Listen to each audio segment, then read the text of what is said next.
अगर आप मुझसे कहें कि सर क्या कोई एक ऐसी चीज़ है हम वो करते रहें तो उससे हमारे बच्चे का ओवरऑल डेवलपमेंट होता रहे, यानी उसके अंदर ग्रेटिट्यूड, हम्बल होना, politeness, happiness, empathy, sympathies, honesty और भी ना जाने कितनी क्वालिटीज़ हैं, वो सारी क्वालिटीज़ आ जाएं केवल हमारे एक काम करने से। या फिर इसका इस तरीके से भी हम कह सकते हैं कि ऐसी कौन सा एक काम है जिसको करने से लगभग सारे फील्ड, ओवरऑल फील्ड्स कंप्लीट हो जाएं, यानी हमारे बच्चे का हर तरीके से डेवलपमेंट होता रहे। तो मेरे पास उसका एक जवाब होगा, हर रोज़ शाम को सोने से पहले अपने बच्चे को कहानियाँ सुनाना। आप कहेंगे कि कहानियाँ सुनाना पुरानी चीज़ें हो गई, यानी अब से कुछ साल पहले, करीब 10 या 20 या 50 साल पहले कहानियाँ सुनाई जाती थीं। अब आज के डेट में कौन कहानियाँ सुनाता है? लेकिन मेरा फिर भी जवाब यही रहेगा कि कहानियाँ सुनाना। अब कहानियों में जाने कौन सी वैल्यूज़ हैं जो आप अपने बच्चों को दे सकते हैं। आप उन्हें भगवान राम की कहानियाँ सुनाइए, जिससे उन्हें समझ में आएगा कि सिंपलिसिटी क्या होती है या हम्बल होना क्या होता है। आप उन्हें भगवान कृष्ण की कहानियाँ सुना सकते हैं, जिससे कि उन्हें हजारों चीज़ों के बारे में जानने के लिए मिलेगा। आप उन्हें बता सकते हैं कि रामानुजन कौन थे। आप उन्हें गौतम बुद्ध की पूरी लाइफ स्टाइल बता सकते हैं कि एक व्यक्ति कहाँ से कहाँ तक का सफ़र तय करता है। आप उन्हें बता सकते हैं कि एक ऐसा व्यक्ति जिसने सिर्फ भारत में ही नहीं पूरे विश्व में हिंदुइज़्म का प्रचार किया। जी हाँ, मैं बात कर रहा हूँ स्वामी विवेकानंद के बारे में। आप उनकी लाइफ के बारे में सब कुछ अपने बच्चों को बता सकते हैं। आप अपने बच्चों को साइंटिस्ट्स के बारे में बता सकते हैं कि आइंस्टाइन कौन थे या फिर सीवी रमन कौन थे। उनके बारे में थोड़ी सी रिसर्च कीजिए, खुद भी जानिए, बच्चों को भी बताइए। आप चाहें तो उन्हें जो उद्योगपति हैं, जैसे कि हमारे रतन टाटा जी, आप उनके बारे में भी बता सकते हैं।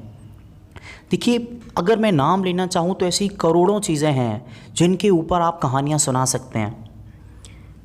हर कहानी आपके बच्चे को एक अलग वैल्यू देगी।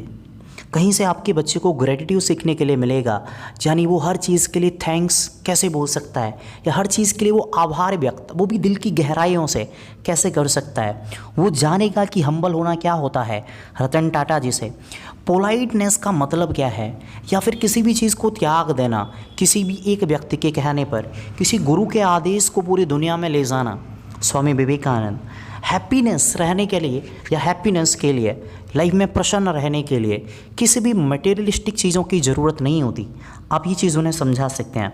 आप उन्हें बता सकते हैं कि सिंपैथी कितनी ज़रूरी है, या लोगों के लिए एम्पैथी फील करना एक ऐसा गुण है जो सिर्फ देवताओं में होता है।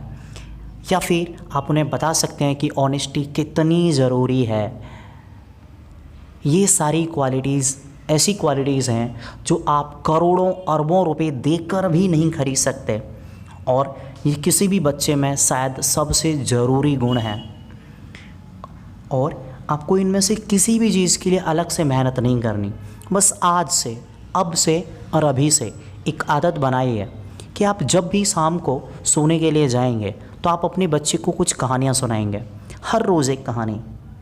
अब आप कहेंगे कि ये कहानियों के लिए नाइट का ही वक्त क्यों चुना गया हमेशा से? देखिए, जब रात को बच्चे सोने जा रहे होते हैं तो वो अपने मन में कुछ चीज़ें बुन रहे होते हैं। शायद अगर आपको भी कुछ ध्यान हो अपने बारे में, जब आप बच्चे थे, जब रात को हम सो रहे होते हैं तो हम अपने भविष्य को लेके कुछ सपने सजा रहे होते हैं। अगर उस ठीक टाइम पे, यानी सोने से पहले, जब आप उन्हें एक ऐसी कहानी सुनाएंगे जो कि बहुत ज़्यादा इंस्पायरिंग हो, तो उस बच्चे के दिमाग में कम से कम उस दिन सोने से पहले सिर्फ वही चीज़ घूमेगी। मान लीजिए मैंने आज बताया किसी भी व्यक्ति को कि एक व्यक्ति कैसे एक छोटे से काम से शुरू करता है और बाद में वो भारत देश का और कुछ समय के लिए एशिया का सबसे अमीर व्यक्ति बनता है, तो क्या उस बच्चे के मन में उस ऐसा बनने की भावना नहीं जागेगी? जो बच्चा उस रात को सोएगा तो उसके मन में वैसे ही विचार आएंगे।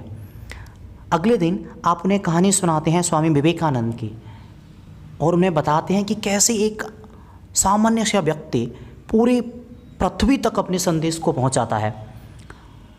ये सारी चीज़ें उस बच्चे को अंदर तक से बदल के रख देंगी।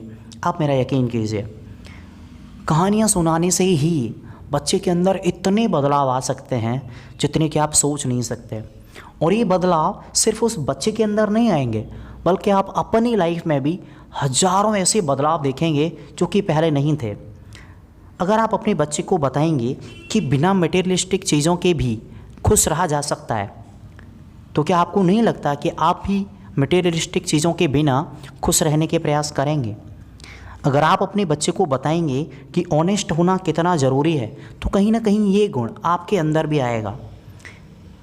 इस एक आदत से हर रोज़ कहानी सुनाना आप कितना कुछ बदल सकते हैं, ये आप सोच भी नहीं सकते। मैं आपको एक बार फिर से बोलूँगा कि आप कम से कम ये चीज़ ज़रूर ट्राई कीजिए। मैं आपसे विदा चाहूँगा इन्हीं शब्दों के साथ। मिलते हैं अगली वीडियो में किसी नई जानकारी के साथ। तब तक आप अपना ख्याल रखिए। धन्यवाद। जय हिंद।